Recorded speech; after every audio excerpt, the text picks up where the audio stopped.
Magandang araw, grade 9 learners. So today, ating pag-uusapan ang 6 na trigonometric ratios. Ito ay under MELC 31. So atin munang balikan ang konsepto ng right triangle dahil ito'y mahalagang konsepto na gagamitin natin sa pag-aaral ng trigonometry. So by definition, ang isang right triangle ay isang triangle na may isang right angle at dalawang acute angle. Sa example na ito, ang right angle natin ay angle B. So paano natin nasabi paano natin nalaman na angle B ang right angle? Gawa ng, iyon ay dahil sa symbol na ito. So, yung parang box na yan. So, pag sinabi natin right angle, ang measure ng angle na yon ay 90 degrees. Exactly 90 degrees.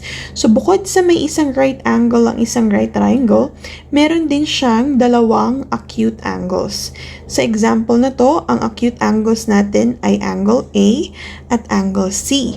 So, ang mga acute angles naman ay may sukat na mas mababa sa 90 degrees. So, bukod sa tatlong angles, meron din syempreng tatlong sides ang right triangle at mahalagang malaman natin ang mga tawag sa mga sides na yon. So, ang una dun sa tatlong side would be the hypotenuse. So, ang hypotenuse ay ang pinakamahabang side ng isang right triangle. Paano natin malalaman kung alin ang hypotenuse sa isang right triangle? Titingnan natin ang ating right angle.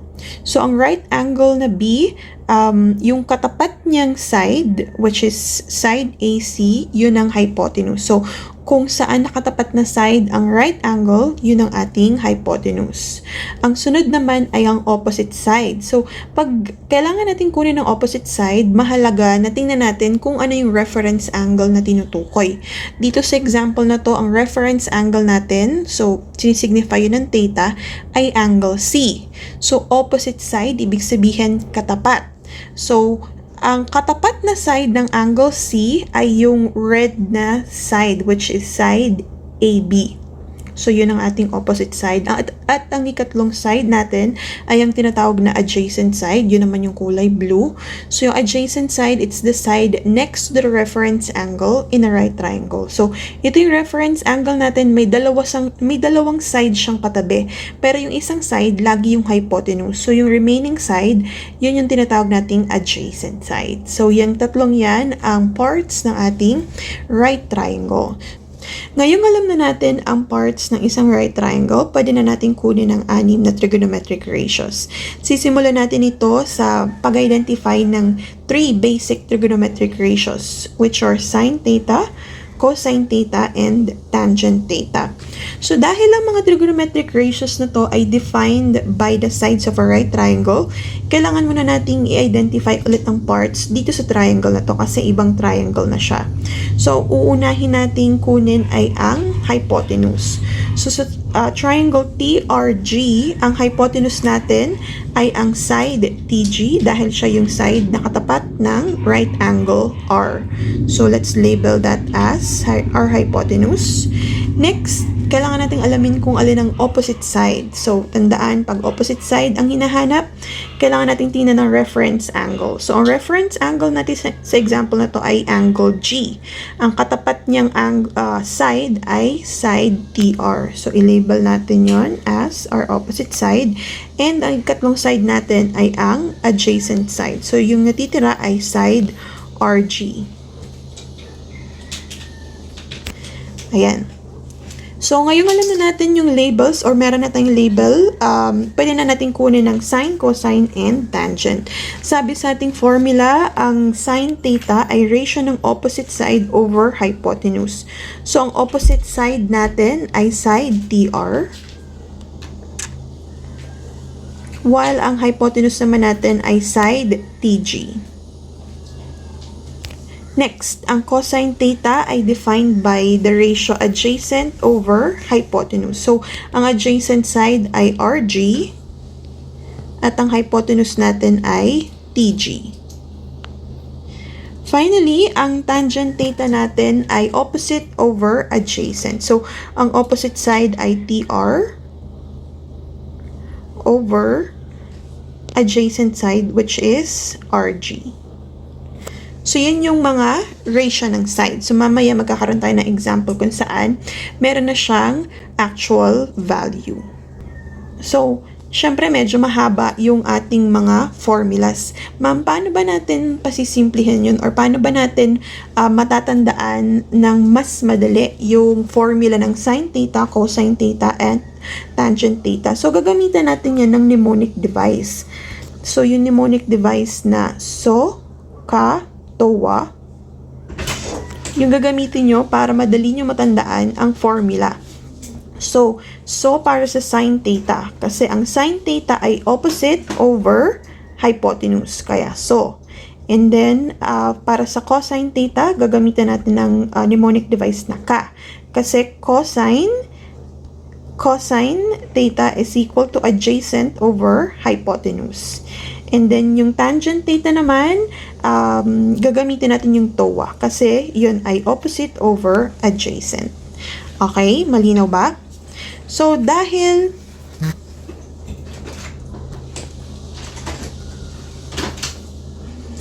kunin natin ang 3 basic trigonometric ratios sa example na ito, kung saan meron tayong triangle ABC. Pero tandaan, ang reference angle natin ngayon ay angle A. Okay, so ang unang step ay i-identify ang parts ng right triangle. So sisimulan natin yun sa hypotenuse. So ang hypotenuse sa example na to, tandaan, ay ang katapat ng right angle. So ang right angle ay angle B. So ang katapat niyang side, kung saan siya nakabuka or nakanganga, ay ang side AC. So i-label natin yon as our hypotenuse.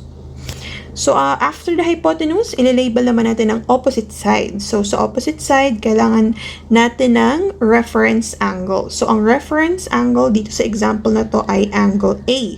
Saan ba nakatapat or anong side ang katapat ng angle A? So, that is side BC. So, ang sukat ng side BC ay 4. So, let's label that as our opposite side. And finally, yung third side na natitira, yun yung adjacent side natin. So, yung katabi ng reference angle. Okay, so now that we have properly labeled our triangle, magsasubstitute na lang tayo dito sa ating formula. So, ang sine theta ay opposite over hypotenuse. Ang opposite side ay 4. And then, ang hypotenuse naman ay 5. Next, for cosine theta, that's adjacent over hypotenuse. Based on our figure, ang adjacent side is 3, while the hypotenuse is 5. And then, meron tayong tangent theta defined by opposite over adjacent. So, ang opposite side natin ay 4. And then, ang adjacent side naman natin ay 3. Ayan. So, nakuha na natin ang value ng tatlong trigonometric ratio. So, dahil 6 yung trigonometric ratios natin, kailangan pa nating i-identify yung natitirang tatlo. So, madali lang yung natitirang tatlo kasi reciprocal lang siya nitong unang tatlong to. So, ang fourth trigonometric ratio natin ay cosecant theta. Reciprocal siya ng sine theta. So, kung ang sine theta ay O over H or opposite over hypotenuse, ang cosecant theta ay hypotenuse over opposite. And then, ang secant theta naman, ay kalima nating trigonometric ratio, ay kabaliktaran nung cosine theta or reciprocal ng cosine theta. So, kung ang cosine theta ay adjacent over hypotenuse, ang secant theta naman ay hypotenuse over adjacent. And then, ang reciprocal ng tangent theta ay cotangent theta. So, that is adjacent over opposite. So, madali na lang natin makukuha itong ratio ng tatlong to kasi i-reciprocate lang natin yung values na nakuha natin sa unang tatlo. So, ang reciprocal ng 4 over 5 ay 5 over 4. Ang secant theta naman ay reciprocal ng cosine theta. So, 5 over 3. Binaliktad lang. Yung numerator magiging denominator at yung denominator ng cosine theta magiging numerator. So, para naman sa cotangent theta, kailangan natin kunin ang reciprocal ng 4 over 3. So, yun naman ay 3 over 4. So, yan yung 6 na trigonometric ratio ng triangle ABC. Ganun lamang kasimple. Sa sunod nating example, kung mapapansin nyo, hinahanap pa rin natin ang 6 na trigonometric ratio, pero kulang siya ng isang side or hindi natin alam ang measure ng third side. So, kailangan pa muna nating isolve ang value ng third side bago natin kunin yung Six Trigonometric Ratio. And to do that, gagamit tayo ng Pythagorean Theorem. So, tandaan nyo itong Pythagorean Theorem kasi napakahalaga nito whenever we're studying trigonometry and geometry. So, sabi ng Pythagorean Theorem, ang square ng hypotenuse, so, i-mark natin yun as h, ang square ng hypotenuse ay equal sa sum ng square ng remaining sides. So, sum ng squares. So, isi-square natin yung mga legs ng ating triangle.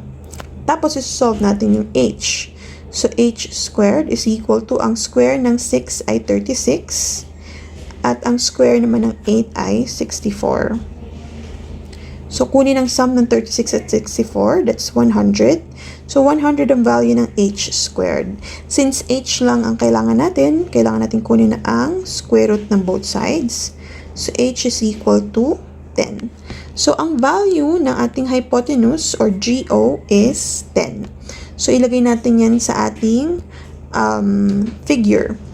So, alam na natin na ang third side or ang hypotenuse side 10, makukuha na natin ang 6 na trigonometric ratio. So, i-pause ang video na ito at sagutan or kunin yung 6 na trigonometric ratio at i-play ang video kapag may sagot na kayo upang ma-check ninyo kung tama ba ang value na nakuha nyo. Okay, so tingnan natin kung tama ang inyong mga sagot. So, ang sign, i-label muna natin ang ating triangle. So, ang hypotenuse natin ay ang side GO.